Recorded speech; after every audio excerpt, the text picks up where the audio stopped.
Well, it's my favorite time of the evening. I hope it is yours as well. We are live from Auckland Park in Johannesburg and ready to engage with you on matters that matter to you. Tonight, the protection of whistleblowers, very much in the spotlight. Why? Because rooting out corruption is always topical.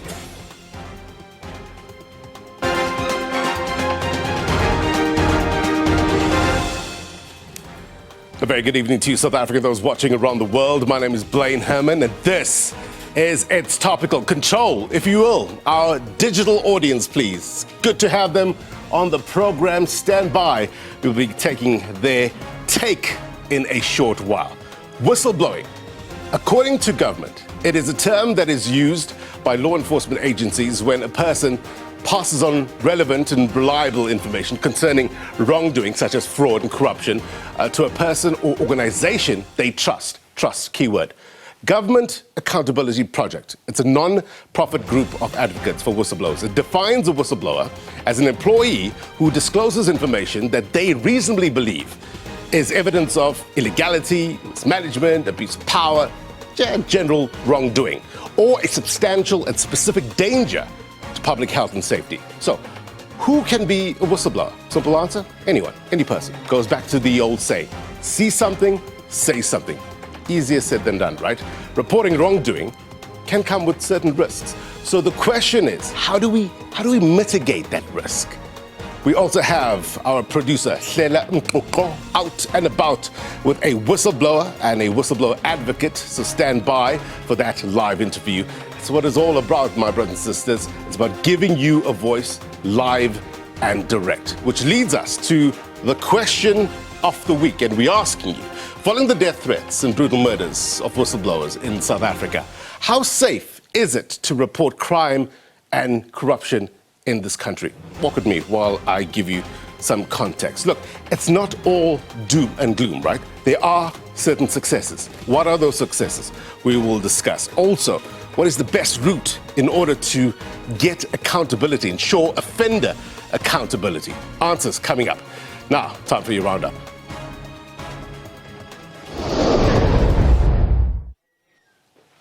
All right, I want to take a look at some of the topical stories, if you will, some of the stories that have been trending of late. And, well, hate to start with this, but the Proteas crashing out of the T20 Cricket World Cup broke many sporting hearts this morning. Also, you see Eskom up there. They announced that they are suspending rolling blackouts and load shedding until tomorrow. Many of you are asking, what was the need for that announcement? Because it's kicking in again tomorrow. Another topical issue is President Cyril Ramaphosa's Phala deadline.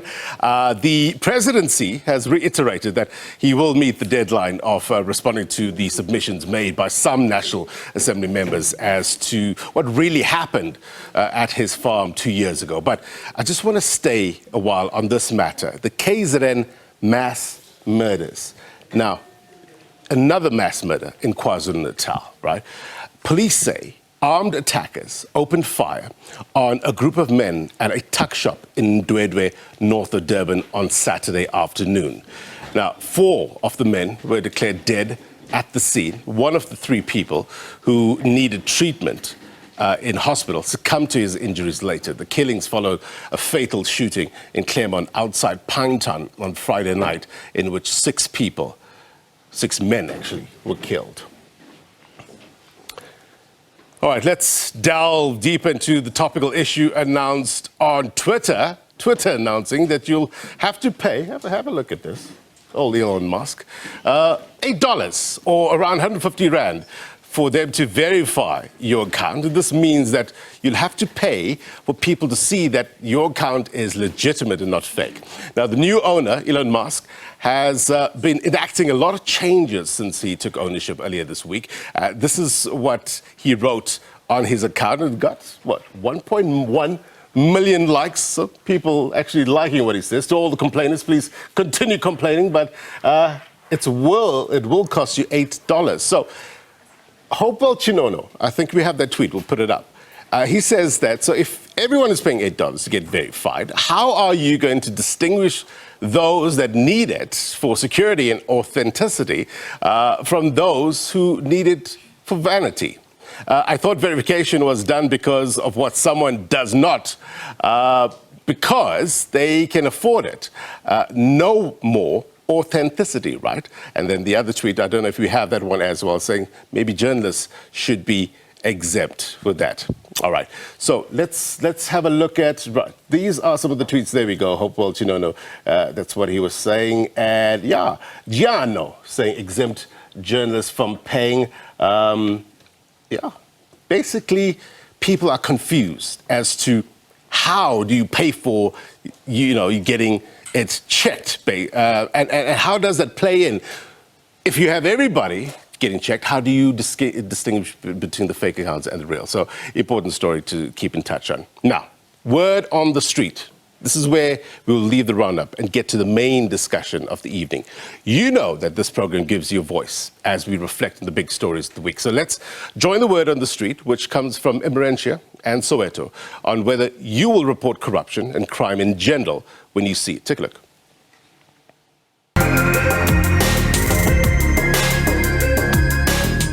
Will I be a whistleblower of corruption in my country or community? Yes, you should report crime because it has a negative effect on everything, businesses, the community, and also people. Ke a tshaba hobane mapolesa wona ha o ile yo reporta ka crime ho wona a pheta a ye mo ditsotsing tseo tle batho ba re rometswe ke mme o dulang nambeng e so ke yona ntho e nketsang hore ke shatjwe ke letswalo batho ba o reportang go bona ba corrupt nje ba tshepagala. They need to check the police system. They need to continuously make sure that these people are actually protecting us and doing their jobs. I do think there needs to be more analysis of the police in general.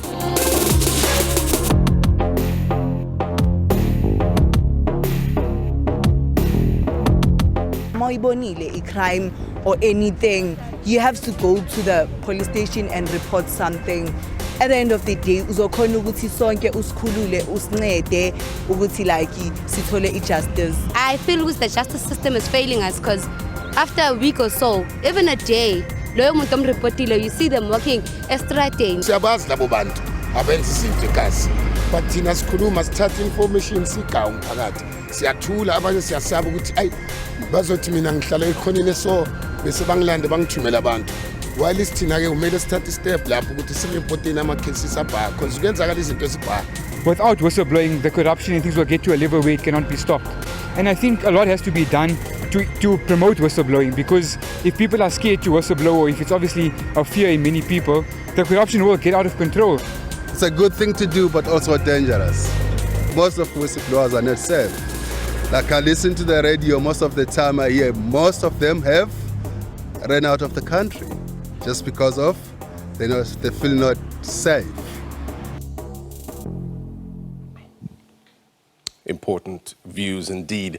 Let me give you an overview of tonight's discussion. And for that, we turn to the magic wall for a bit of context. Let's take a look at the president's remarks on whistleblowers, saying that the State Capture Commission identified whistleblowing as an essential weapon in the fight against corruption. The actions of whistleblowers, he says, have played a vital role in exposing many of the activities that were part of the state capture. Now, whistleblowers, goes on to say, needs to be encouraged to report instances of fraud and corruption. Whistleblowers need to be protected from victimization, prejudice, or harm.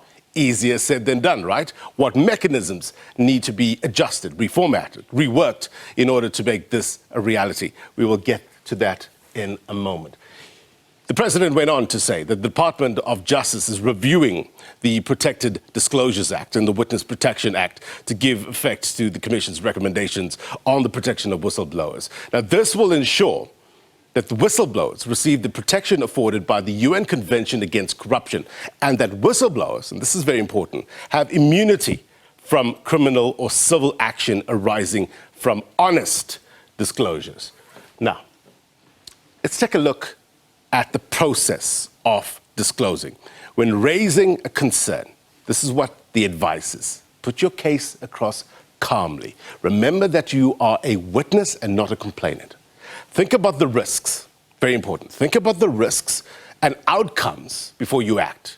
Let the facts speak for themselves. Remember that you may be mistaken and that there may be a good explanation. Do not become a private detective. Be aware that you may not be thanked.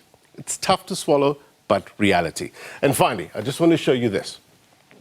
How do you know if that information you provide qualifies as a disclosure? Well, you'll know because a criminal offense has been committed, a person has failed to comply with a legal obligation, a miscarriage of justice has occurred, the health or safety of an individual has been endangered, and or the environment has been damaged. So basically, that, in a nutshell, is process, context.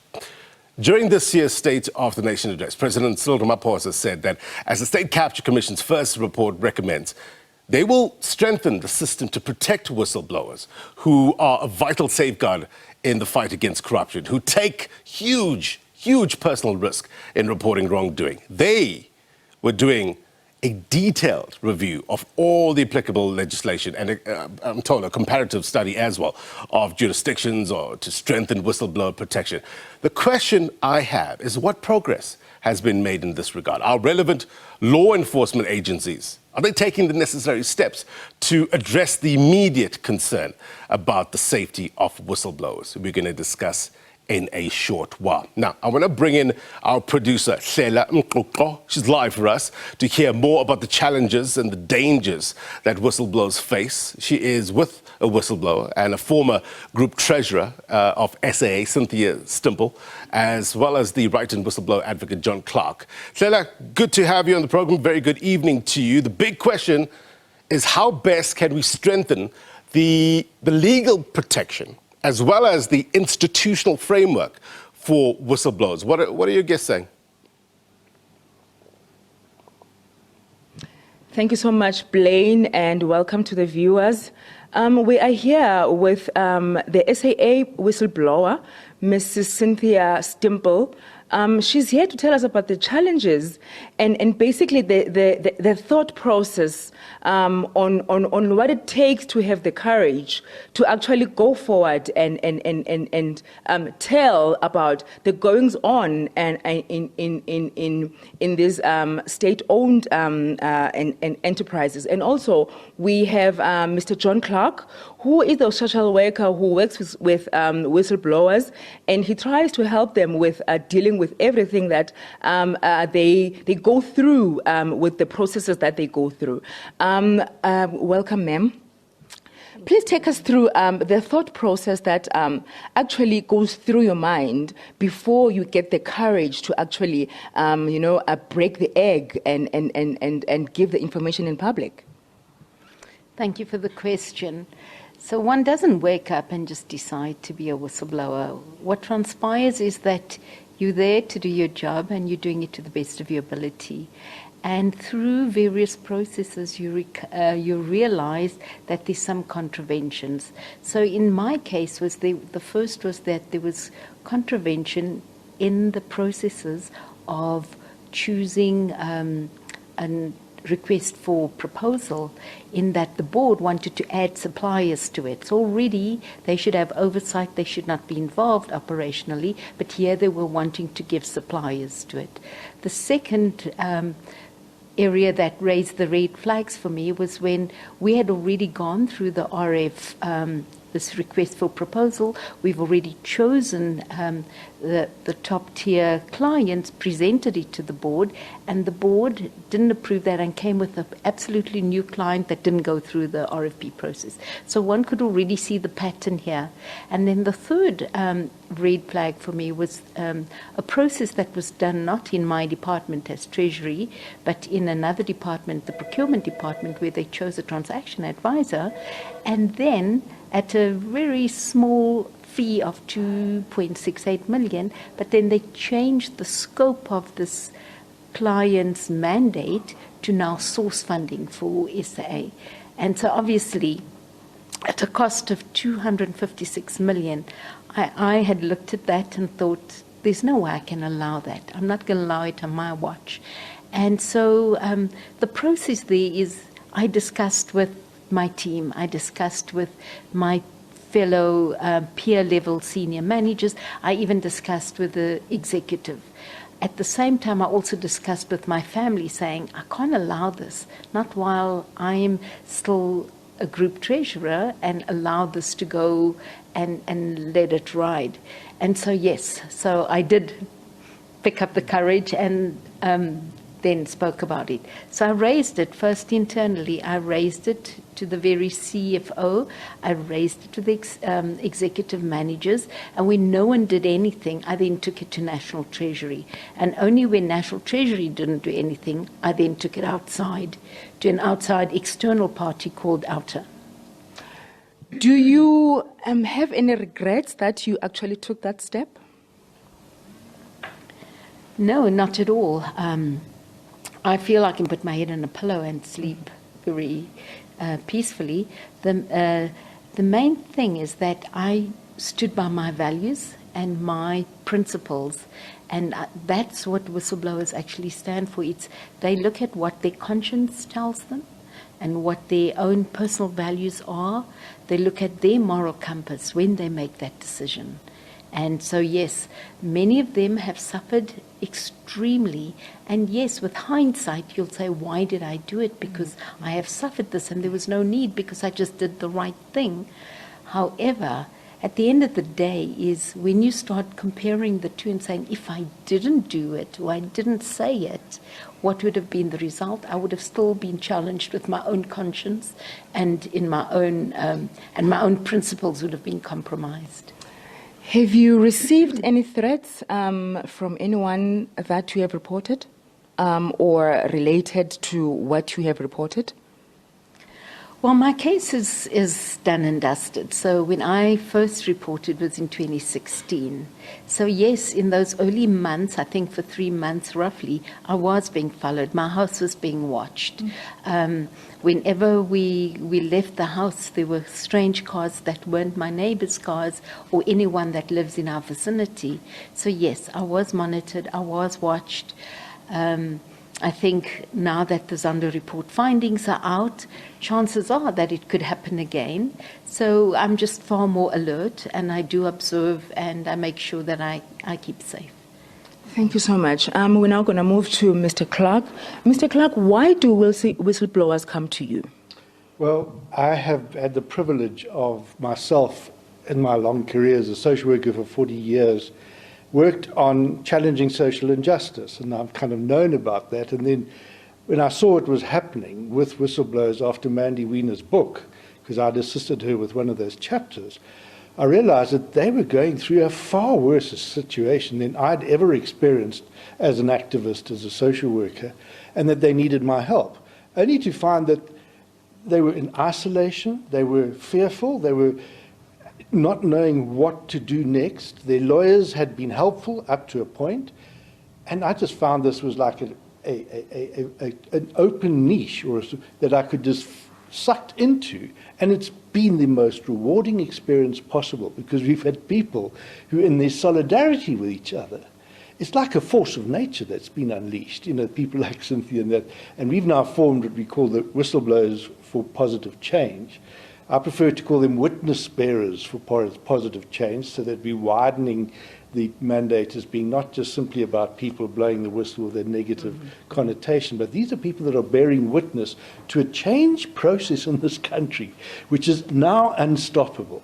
However, that's not to get complacent. I'm very concerned that the South African Police Services is not got on board yet. There's serious problems. Number of whistleblowers from within SAPS who have come to me who actually more than whistleblowers, they are human rights defenders. They are people that are championing the cause of the human rights of other police officers, Patricia Machale being one of them. And every time she phones me, I think, well, what's she going to say now? After the phone call, I'm feeling more inspired because this woman has just done an extraordinary job. So I think that what's happened in this adversity, in this crisis, we've seen certain things come out that we would never have known. The challenge is the state needs to be serious about not just mouthing platitudes about the protection. They need to get real. They need to start funding us. I mean, I do all my services on a pro bono basis.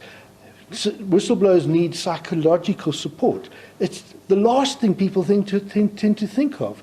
It's so important that they are helped to deal with their post-traumatic stress and all the rest. And I want to see some funding coming in here. It's just ridiculous that there's no investment. Everybody talks about it. Lastly, the media. Thank you, thank you. You folk have been the one place where has been something of a safer harbour for us. Unfortunately, in some ways, that harbour's been a little bit silted up, and I'm really concerned there's another discourse that's needed about how can we ensure the media collaborates more, that we dredge the harbour a bit, that whistleblowers can come into the media and don't experience retaliation in the media for what they're doing, because that's particularly what happens if they can't get at you physically. They try and tarnish your image, etc., etc. But we're quite wise to some of those tricks now, and we've got social media on our side, and we are able to roll that back. But I wanted to say thank you to you for giving us this opportunity.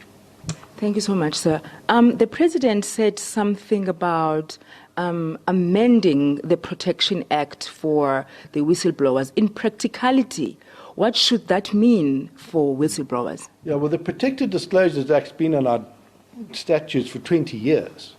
And it has helped some people, but it only covers people that are employed. It's of no use whatsoever. If you happen to be an activist who suddenly sees something, you've got no support there from it. So that's what they want to do, to allow for public disclosures to be made. I don't think it just needs to be amended. It needs to be thoroughly overhauled, because it's our Bill of Rights and our Constitution is at stake, and I do think that there is a necessity for civil society to not just simply wait for government. We have got to concertedly work together and force the change to that legislation. I don't think the executive and the judiciary and the legislature are going to do it. We need the judiciary to come to the party.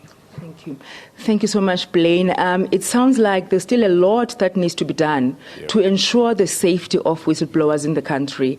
But Mrs. Stimbles is saying people should have courage to still go forward, because it's the right thing to do. And we are building the country by doing that. So thank you so much, Blaine. This is it from us, and back to you. No doubt, value added indeed, contributing to the conversation. Live for us there in Johannesburg. Thank you very much indeed for your reporting. So two big things that stood out for me when John mentioned that these are human rights defenders. What does that mean? Also, Cynthia talking about you just don't wake up one morning and decide to become a whistleblower. Let's explore further. I want to further this discussion. We have our guests here as well. Melusi Ngala is a senior researcher at Corruption Watch, as well as Martha Ngoye, known as PRASA whistleblower, but among other titles.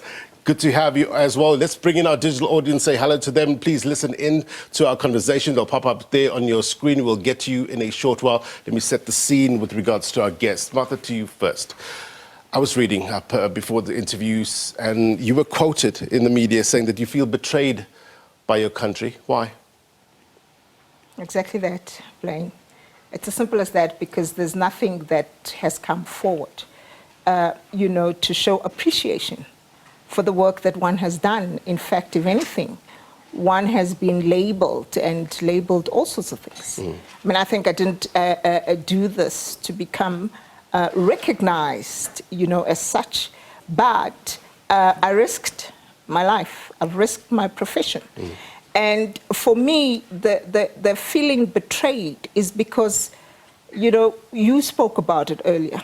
The president keeps talking about protecting the whistleblowers. What has happened? What has been done? So at the end of the day, it's just been talk. If you're a whistleblower, and a professional first, because you're not cut out to be a whistleblower at the first instance, you really do feel betrayed because of the issues that we've gone through. Right. It's personal. It's affected our families, and it's like nobody cares. Besides, civil society, the likes of John Clark, who have afforded us their time for free to deal with the issues that we have. What have we benefited from the country? And I was just talking to someone earlier on who says that you won't really know what somebody's going through unless you are going through it yourself, or unless your family is involved as well. Hence the need for that psychological support as well. It's an understated element of promoting the issue of whistleblowing in this country. You still living in fear? It's on and off, you know, Blaine. I mean, for me, you know, I'm sure you know there's a case that has just been, you know, decided upon by the Supreme Court of Appeal of Siangena, 5.5 billion. That's a lot of money. You know, and that case is a case that I reported on at the state capture. It's a case which I deposed to the affidavit on, specifying a whole lot of gumph that was happening as far as that particular transaction was concerned. I don't know what's going to happen because the reality is I don't know what was planned, you know, whether people were thinking that they would be able to somehow get that money and be able to do with it what they want. But now the Supreme Court of Appeal has pronounced on it and has stopped it. And obviously this thing has said red flags. Right. I don't know what is going to happen. I don't know what the people are thinking, but that's work that I did. You know, it was 5.5 billion rands. You know, having all this, going through all this, what keeps you going though? Well, why carry on? I think I love my profession. I'm an attorney, you know, by profession. Right. And I've gone into it, and especially into the state-owned enterprises, wanting to give my bit back to the country. And also, at the end of the day, I mean, I think working for the organization that I work for, you know, the focus is on the poorest of the poor. That's what gets me going, right? You know, because for me, I don't think they've got a mouthpiece that speaks for them. And therefore, you know, as professionals, we can't all walk away and think that you know, things will be okay for them. That's why I stayed. I mean, at one point I said, normally I work 5 years in an institution, but I've been 11 years there because I've been hoping that changes will come. But the more things change, the more they stay the same. Milosi, I just want to talk about the various legislation that we have, the Protected Disclosure Act, we have the Witness Protection Act as well. If we have that graphic, let's put it up, Control. I just want to get the viewer a sense of the Protected Disclosure Act. And basically the objectives here is to protect the employee, whether, you know, private sector or public sector, from being subjected to something called the occupational detriment. What is that, you ask? Well, it's basically in relation to the working environment of an employee. It means being subjected to any disciplinary action, being dismissed, suspended, demoted, harassed, intimidated, being transferred against his or her will, which people say does happen. When people say that, okay, the president says they're going to review these acts, criticism, the pushback, it's just lip service. What's your thoughts? The reason why people would think it's a lip service blend is because we've waited so long to see any change happening. And when you think about the South African context, we're an extremely violent country. We're a country with political killings. There have been a huge amount of that in the last 10, 15 years. Equally, when you look at the way whistleblowers have been treated for the past 10, 15 years, it's been quite extraordinary. I can cite the Babita Diokran case from last year. Abahlali, for example, since about 2010, they've lost dozens of people, activists who were, you know, just blowing the whistle on land issues. So, so people are sick and tired of that, and people are wanting actual change, and they want Parliament to bring about these changes and to look at issues of financial reward, to look at psychological support, and to look at also widening that definition of a whistleblower. Right. To what extent? To the extent that it's not limited to only a worker or someone who is just an employee, but so that you as well, Blaine, when you go to the officials, you can be granted the same the same protections just as a whistleblower, as an ordinary member of the public. It cannot be, for example, we conducted a study a couple of years ago where we looked at how people feel about whistleblowing channels. The most trusted institutions are civil society, media, and Chapter 9 institutions, whereas the police, parliamentarians, and all of those are the least trusted. On that note, let's get to our digital audience. I want to bring in Patricia. Mashale. Patricia, if you can unmute. You were mentioned by John Clark a little earlier on, and I was just reading a social media post that you recently submitted, and you were talking about hitmen trying to kill you, and this is not the first time, you say. Talk to us about the dangers you're facing. Good evening. Thank you for having me on the show. Yes, the early hours of this morning, I was chased by a black Ford Ranger, and it was like I was in an action movie. They clearly wanted to kill me. You know what? My son-in-law was so. If I wasn't with him, people could have arranged a funeral this morning for me. It was, and you know what? The sad part is that I couldn't even drive to a police station because I was sure that those people do have a police radio in the car, and the moment I enter the police station, they will pinpoint my exact location at that time. I mean, like after 12, like 2, 1 in the morning, I'm out in the streets. I can't go to the hideout that I thought that I was safe at. I didn't know where to go. I was like a hunted animal. The sad part is hunted by my government, because I know it's not like criminals, ordinary criminals who were sent. It's people from the government who were sent to kill me because they knew that I was going to be on the show today. They knew I was going to expose more on them. It's not the first attempt. When I started to blow the whistle on corruption to the former National Commissioner on 6 January 2021, there was also attempt by the provincial subs management on my life. And I got information from inside SAPS to say I must go in hiding because one of the generals have already approached a senior officer at a correctional facility to say that he is going to open a case against me. I must be arrested and sent to correctional services, whereby they will send me to an unknown correctional service without registering me on the system, so that I can just vanish into the system. I went in hiding in February. 2 days after I went in hiding, this general indeed went and opened a case against me for criminal injury. Right. Yeah, I mean, I'm just listening to you, and it's obviously shocking revelation, and obviously the information that you are providing now will need to be tested. A public platform like this is, we just don't have the time to get into further details. But the umbrella issue here is the protection of you to be comfortable enough to give that information. Have you applied for protection? Yes, I did apply for protection. Professor Merida has assisted me to apply for protection. The application was sent to Parliament, to the Portfolio Committee of Parliament, whereby after the threat, they ordered a threat assessment.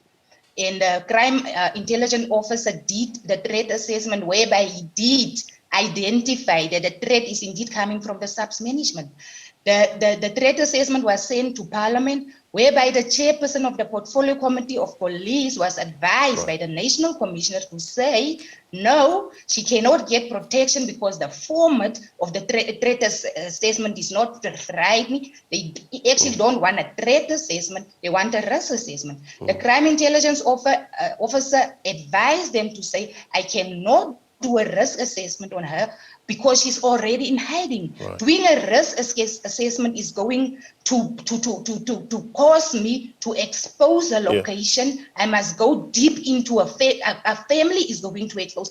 And they instructed him to give them my location. He refused. I have a recording of his commander instructing him to say that if you're not going to give me the information that I want, I'm going to charge you departmentally. And he refused. He was charged departmentally. He just went through a trial. He's 3 weeks along the line. He's still waiting the outcome of the departmental trial. Right. And so we will obviously. We will obviously try to pursue this as well and get SABC to give us, their take on all these allegations that you are making. It's indeed serious allegations.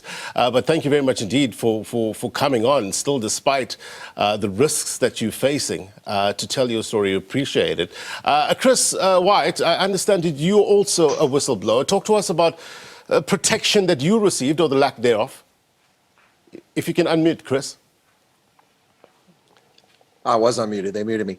No, I'm not a whistleblower. I'm a retired U.S. Army colonel, and I host a number of these folks to talk about their situation and the risk they're at. No, not a whistleblower, sure. But happy to add to the conversation if you've got a question about it. Yeah, I mean, when you listen to Patricia's story and others like it, the big thing here is the trust factor. Not trusting the people that you're supposed to be complaining against for whatever various crimes, alleged crimes. What's the process in order to get to that better place where that trust factor is improved?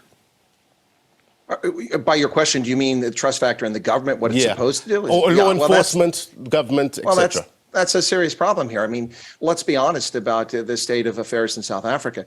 The South African Police Service can't account for 25,000 firearms by their own admission. That's beyond incompetent. And now when it comes to protecting people, why wasn't Babita Deokaran protected? I mean, she blew the whistle on some serious corruption there. And we just had another whistleblower murdered just a couple of days ago in South Africa.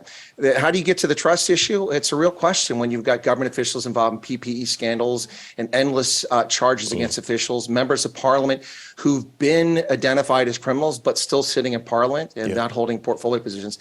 The trust of the government's a real challenge. And on this side of the Atlantic, we have the same challenge right now with our government, with abuses of state power. Right. How do you get it? People have to be aware of what's going on. The fact that you're holding this conversation now and it seems to be news to people is in itself shocking. Yeah. The fact that not everybody knows Babita Deokaran's name. Here I sit in the United States and I'm well aware of her name. It's a really sad state of affairs.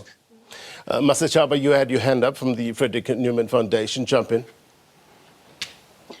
Yes, thank you, Blaine, and good evening to the viewers. I really just want to step in here and really talk about the angle of what support looks like in terms of empowering and also protecting whistleblowers. I actually have my colleague here on the panel, Pusetso Morapedi from PLUF, which is the platform for protecting whistleblowers in Africa. And our collaboration with them really, as an organization, as Friedrich Naumann Foundation in Sub-Saharan Africa and globally, one of the things that we really focus on in terms of the ethos of our work is good governance and rule of law. Advocacy around anti-corruption efforts are something which we take very seriously, and it really forms the tapestry of everything that really forms the architecture of democracy, if we think about it. And, listening to Ms. Mgoye earlier on, speaking about, the state capture recommendations which have come through. One of the reasons why we actually are at, I would even say, the forefront of being courageous in the conversation, of actually speaking outwardly and supporting whistleblowers. Obviously, our mandate is quite limited. One of the things that we really try to do is to bring people together and have them have these conversations and even talk about best practice cross-country, even in Southern Africa. Yes. But one of the things, of course, we're realizing is that the conversation always gets stuck at a certain point. You do all this work, there's all this conversation, there are all these recommendations, but what then follows after that? You can only take the conversation so far. And I think the pressure really needs to come at this point, at the point at which we really need to apply the pressure where it belongs. We speak about the duty to inform, but what does that look like when the legal framework doesn't exist? All right. Pusetso, if you can jump in there as well. You work with Master Chaba, and you work around the continent, I understand. These certain issues are not endemic to South Africa. Is it a continental-wide issue dealing with whistleblowers' issues, and how do we get to that? What plus what equals a better place in terms of eradicating these gaps that are so prevalent when dealing with whistleblowers? Good evening, and thank you for having us. It's not really like a South African issue alone. It is cross-cutting. I think we have to remember that when we speak of whistleblowing, especially when we use whistleblowing as an anti-corruption tool, we are actually dealing with corruption, and corruption is everywhere. And corruption in Africa really fights. It doesn't mean that it doesn't fight elsewhere, but here it really fights because you will find that the institutional frameworks sometimes aren't there, the legal frameworks are also aren't there, like in countries such as Malawi, for example. We've just come from there recently where we were trying to empower civil society on how to engage with government on the bill that government is intending to draft. So the one thing that I just have been, just from observation with working with civil society in South Africa and civil society trying to help whistleblowers is really education. It's empowering whistleblowers and potential whistleblowers on how to blow the whistle thoughtfully, strategically, and actually safely. Right. I think the protection really begins with the potential whistleblower, finding out the legal route to take before blowing the whistle, and knowing about the legal journey to take. Important. Because the legal journey is gruesome. And not many people get that. But also very expensive. Not many people get that legal advice, isn't it, before they blow the whistle. So the risk ratio is not known. Let's bring in Zakir Mohammed. Zakir Mohammed is actually a director, head of corporate investigations forensics, a lawyer as well, specializing in anti-bribery corruption. Zakir, how can both law as well as business play a more important role in order to allow whistleblowers to tell their stories? Good evening, viewers. Yeah, that's an absolutely valid question, because I strongly believe that protecting whistleblowers requires a holistic approach. On the one hand, I absolutely agree that legislative reform is required. We need our legislation to have stronger teeth, but the legislation is one aspect. At a level, what are organizations themselves doing to protect whistleblowers? And I always say organizations need to understand the value of the whistleblower to the organizations. These are people that do the right thing to protect the organizations and the environments in which they operate. And many times I've seen organizations want to just have a whistleblowing policy and leave it there. But is that whistleblowing policy effective in actually protecting the whistleblowers in your organization? And I strongly believe everyone has a role to play.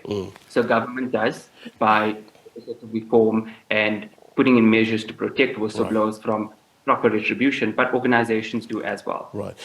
Martha, if I can come back to you. Look, we have the two acts that I mentioned, the Protected Disclosure Act as well as Witness Protection Act.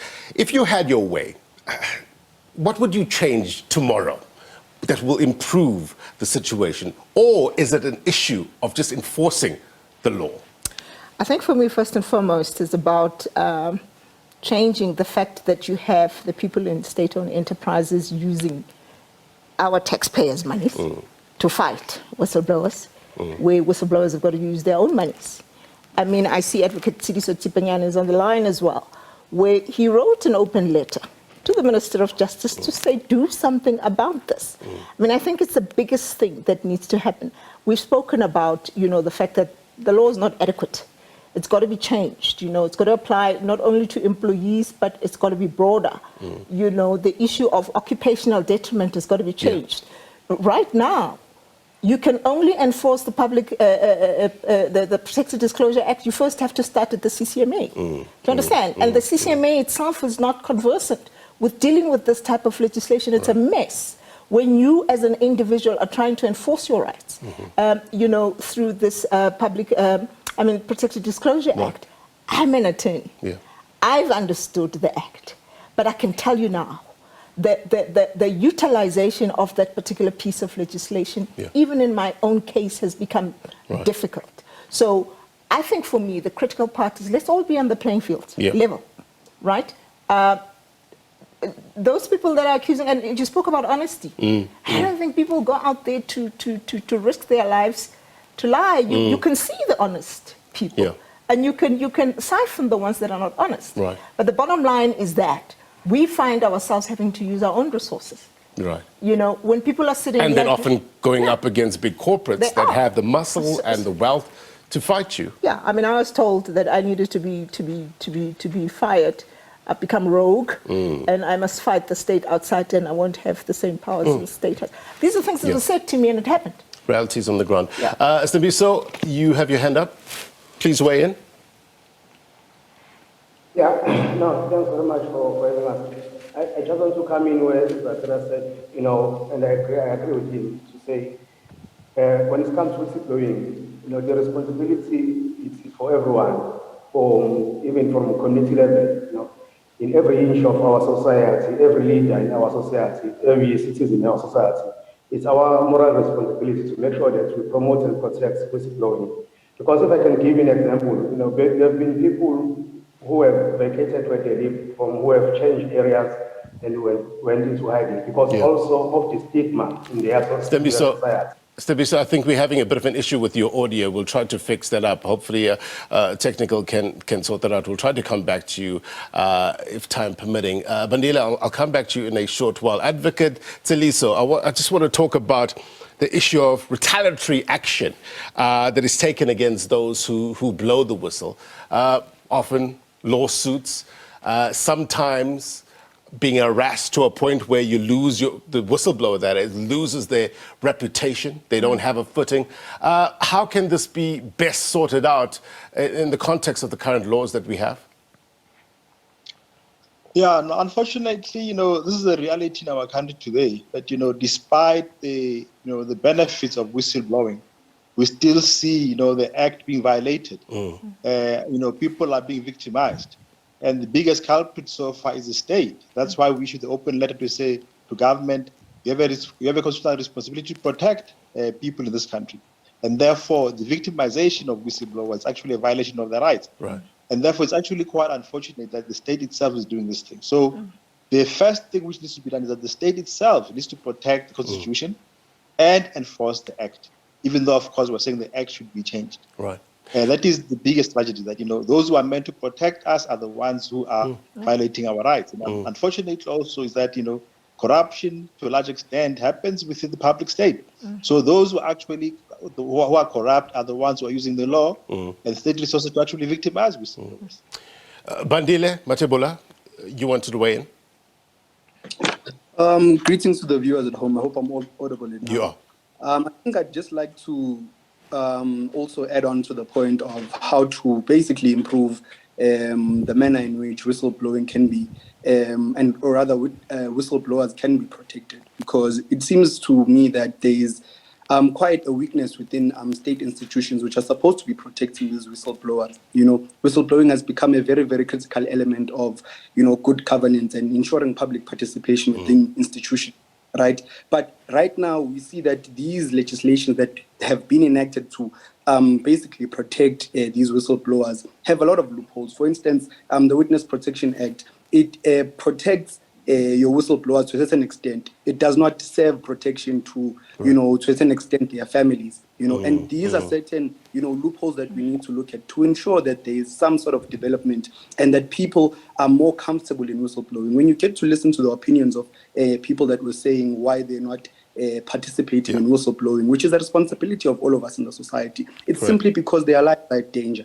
How do we then do it? We need to now make sure that we extend the legislations to make sure that people's families are also protected. We need to ensure that it is not just the individual that is protected. And to what extent? Because when you look at the Witness Protection Act, people that are not willing to be witnesses within, or rather before the court of law, do not get the protection that they need. You know, how is that improved? And it is through the developments that are being made and the advancements that are being made to the Witnesses Protection Act and the Protected Disclosures Act, you know, that the individuals and the whistleblowers need to be protected. Therefore, we can have more citizens participating actively in whistleblowing. No, I get you. It's such an important point. For me personally, I mean, I probably won't value my life as much as I value my child or my wife's life, you know. Family first. And that's the concern when considering whether to blow the whistle or not. Melusi, what does protection mean under the current act? Is it 24-hour security guards, or is it moving you out of that certain area? What does protection mean? Essentially, it basically means that, you know, you should not fear reprisal of any form by your employer. So just as long as, you know, your whistleblower complaint is treated confidentially, and the employer, to the best of their ability, makes sure that the complaint is investigated and they give you feedback as best as they can, and essentially that's it. But I mean, we do have instances where people should be protected more than that. But as mentioned earlier on, threat assessments have to be done, risk assessments have been done, but those often are given to people with political connections. And for how long can one be protected? Because these allegations, people's lives are at risk. It can't go on forever, but sometimes it needs to, Think about it this way, Blaine. I mean, Babita was a high-ranking official, right, working in the health sector. But on the day that she was gunned down, she was all alone. How did Babita's murder resonate with you? Look, it sent shockwaves down my spine. Babita is a woman. I'm a woman. Babita is a professional. I'm a professional. Babita basically was doing, and the type of work that she was doing was basically identifying people where she suspected corruption and was raising it. It's the type of work I do. I mean, my portfolio required that I prevent a lot of gumf that, I could see was unlawful within the organization. Yeah. Babita's got a child, a daughter. She's a single parent. I'm a single parent. I've got a daughter who's probably the same age as Babita's daughter. So all those issues for me, when I thought about it, I mean, I went to Babita's house when we did the memorial service. She lives in a complex. I live in a complex. Do you understand? Yeah, and really, it's the same. Our stories are the same. I mean, Patricia has said a mouthful. Yeah. You understand? Yeah. So you speak to any whistleblower, they'll tell you that these are the issues that they're going through. And I think for me, what is important, Blaine, is about being professional. Yeah. Professional doing your work. We're labeled whistleblowers today, but the first thing is that I was a professional doing my work in my organization. And it boils down to the right thing to do, basically. Knox, jump in with regards to your comment, then I'll take Brian. Thank you very much, Blaine. I just wanted us to go back to the basics. I will speak from a perspective of someone who's been working and supporting Patricia. Oops, did we lose Knox? Go on, Knox. Let's try that again. We have connection issues. Yeah. Oops. So yeah, we're battling. Knox, let's try to come back to you. Just let me know. Let me take Brian first, and then we'll try to come back to you, Knox. Brian. Yes, thank you very much. I have a very huge concern with the whole platform and what has been discussed so far. There's a huge subliminal message being sent out that participating in this and whistleblowing, chances are you're gonna die or your complaint or your information that you wanna give out. Basically, there won't be any success. So I just wanna know: are there any stories or any whistleblowers that came out and the case was successful? It didn't result in murder. It didn't result in them having to leave the country. Important. All of these complications and all of these negative stories that have been brought out, it's kind of like projecting a message to the whole country that do not participate in whistleblowing at all. Yeah, and you don't want to get to that point because, I mean, that defeats the whole purpose because you need whistleblowers. Melissa, can you help with regards to, look, it's not all doom and gloom, isn't it? Talk to us about the successes. I mean, it's not all doom and gloom. Yeah. There are very courageous people out there. I mean, when you look at an organization such as Corruption Watch, in a 10-year period, almost 40,000 reports of corruption were received. And these accounts are used to bring about policy changes and legislation in other areas of life. So, it's about how these stories are also used and where you actually whistleblow. Yeah. At the moment, we just need to find ourselves in a situation where we actually can strengthen the laws so that whistleblowers can be taken better care of. That's what we're looking for. Right. But at the moment, when you look at what civil society has been able to do with whistleblowing information and how it has resulted to some key corruption investigations, whistleblowers have done an exceptional job in South Africa. Correct. Let me take Blessing Sello and then I'll come back to you, Zakir. We have very limited time, so let's be as short as possible. Blessing to you first. Thank you so much for the opportunity. I share the same sentiments as as the whole panel. Whistleblowing is a very dangerous act. You expose yourself to assassination attempts, you expose yourself to gangsterism.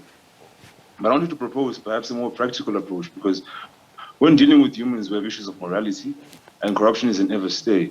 But what if we decentralize certain processes within the procurement process itself? There's a lot of literature which speaks of blockchain integration within municipalities to circumvent corruption, and it's something which I have not come across. It's something which I'm doing personally in my own master's research, and it's something which I would propose as a policy solution, to remove humans, to remove this burden, to remove this risk, because we're dealing with humans and we can't be risking their lives. It does not make any feasible sense. Let me take Knox, and then I'll get to Silo. As brief as possible, Knox. Blaine, as quick as possible. I just wanted to talk about the fact that we need to go back to the basics. Yeah. Patricia, for instance, her job. That line is failing us. She had to pay to live.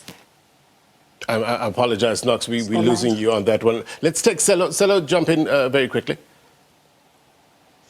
Thank you so much for this opportunity. What I would like to say is that, like other colleagues have said, is that the issue of whistleblowing is not an act that you choose to do, but you were doing your work. But after that courage of bringing the information forth for the organization to act on it, to be able to prevent some damage that can happen.